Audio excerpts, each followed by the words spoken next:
যখন আমি তোমার সাথে কথা বলি তখন মনের মধ্যে একটা আলাদা শান্তি অনুভব হয়। মনে হয় পৃথিবীর সবচেয়ে সুখী মানুষ আমি। আর যখন তোমার সাথে আমার কথা হয় না তখন আমাকে পৃথিবীর সমস্ত সুখ দিলেও বিশ্বাস করো আমি একটুও শান্তি পাই না। জানি না কি এমন আছে তোমার মধ্যে, আমি শুধু এটাই জানি তোমার মধ্যে আমার সমস্ত ভালোবাসা আর আমার সমস্ত মায়া লুকিয়ে আছে। তবে কখনো ছেড়ে যেও না আমাকে।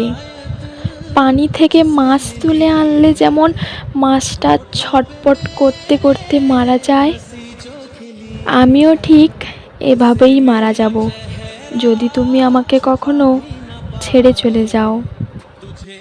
বড্ড ভালোবাসি তোমায় প্রিয়।